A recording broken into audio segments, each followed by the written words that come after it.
Hi, everybody. My name is Dan Bernard, and I'm really excited to be a part of the Junior Achievement Inspire Speaker Series. And I'm going to talk to you a little bit today about my role and a little bit about my career journey. I know one of the topics for this month and for this week is education and training.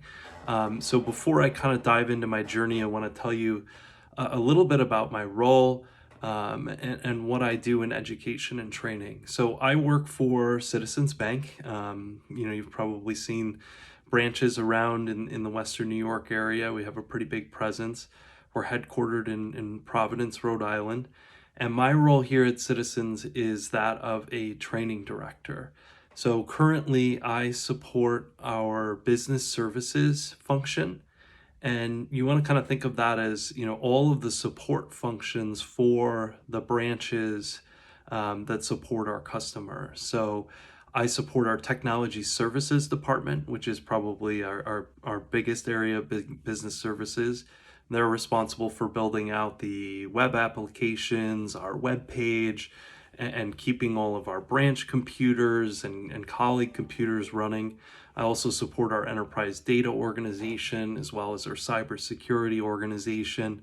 And basically, my role as a training director is fairly similar to what your teachers do every day, right? Just like you're learning new skills and learning information every day.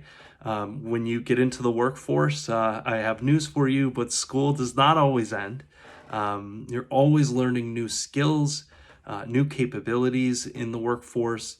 As you can imagine, the pace of change in all of the industries have been accelerated by the pandemic, and it's so critical for colleagues and employees in any industry, to continue to understand how to use new and emerging technologies, understand how to use new and emerging skills and capabilities. So ultimately, my role is to train our colleagues on new skills and technologies to ensure that we're able to stay relevant as a bank, right? We're right now moving to much more of a digital first platform where we're expanding outside across the country, outside of our footprint, and trying to develop more of a digital presence. So the people in technology services are learning to code in different ways, to build applications in different ways, to host them in the cloud, to allow them to be more accessible by customers, to allow it to be a better experience and an easier experience for our customers. They're the ones building all of those solutions on the back end. And a lot of what my role is to make sure that they have the skills to do that. So we actually have academies that we call them. We pull colleagues out of their roles for 9 weeks in one of our program, our engineering academy, and we teach them all the new technologies and new skills that they need to go back and develop better applications to help our customers. So that's ultimately my role. And it's interesting because I actually have a background in teaching. So I was actually a teacher at an elementary school. I taught phys ed and health. I didn't know what I wanted to do. Let me actually take a step back. I didn't necessarily know what I wanted to do in high school, but the two things that I was really passionate about was helping other people and sports. I love sports, so still do. And so I thought, okay, I'm going to take a shot. I'm going to try to be a phys ed teacher. I wanted to do some coaching. I did it for several years, 4 or 5 years, and ended up losing my position. And then I ended up at the bank, and I started in a branch myself. And I kind of decided in my career that, no matter what I did, even if it was what I wanted to or not, I was going to put everything I had into it. So I said, okay, I'm going to be a banker. I planned on it, being something that was going to get me to my next teaching job.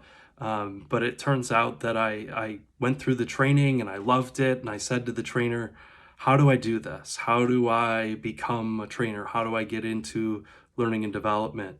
And that whole time that I was a banker, I was focused on being really successful in my role and also working towards becoming a facilitator and a trainer. So I was a trainer for 2 years after I spent 2 years in the branches. So I got to train all of our new hire colleagues. Then I became a training manager where I got to lead a team of 8 facilitators in 3 different states. And that was really, really cool to get some management experience. And now I've been in my training director role for 2.5 years. I think the biggest thing that helped me succeed in my career, I don't know everything. I didn't know everything about training. I came into technology services. I didn't know anything about being a technologist.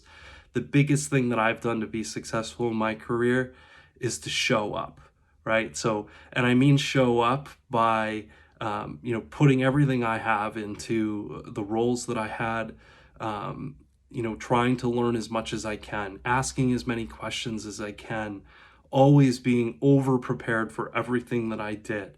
And I feel like I put my best foot forward in everything I did, be it big, be it small, it didn't matter. I worked at it, I prepared, and I made sure that I showed up, and that when people walked away, they walked away saying that was a great experience, right? No matter what it was, whether it was a customer, whether it was somebody in a training class, whatever. So, I think some of my biggest advice to you, as you go through school, first of all, find something you're passionate about, right? You may not think there's a career there, but there most likely is. When you're passionate about something, you'll do anything you can to achieve it. Secondly, show up, right? And really show up. Make everything you do exceptional, because you never know who's going to be looking at it, who's going to be watching it. People will remember you, and they'll remember the work that you deliver. So show up and make it exceptional, and find your passion, right? I think those are kind of the 2 biggest things I would say. So this has been fun. I hope you've enjoyed my story, and hopefully we have the opportunity to meet again at some point, and happy to discuss my career further. So thank you so much, and have a great rest of your day.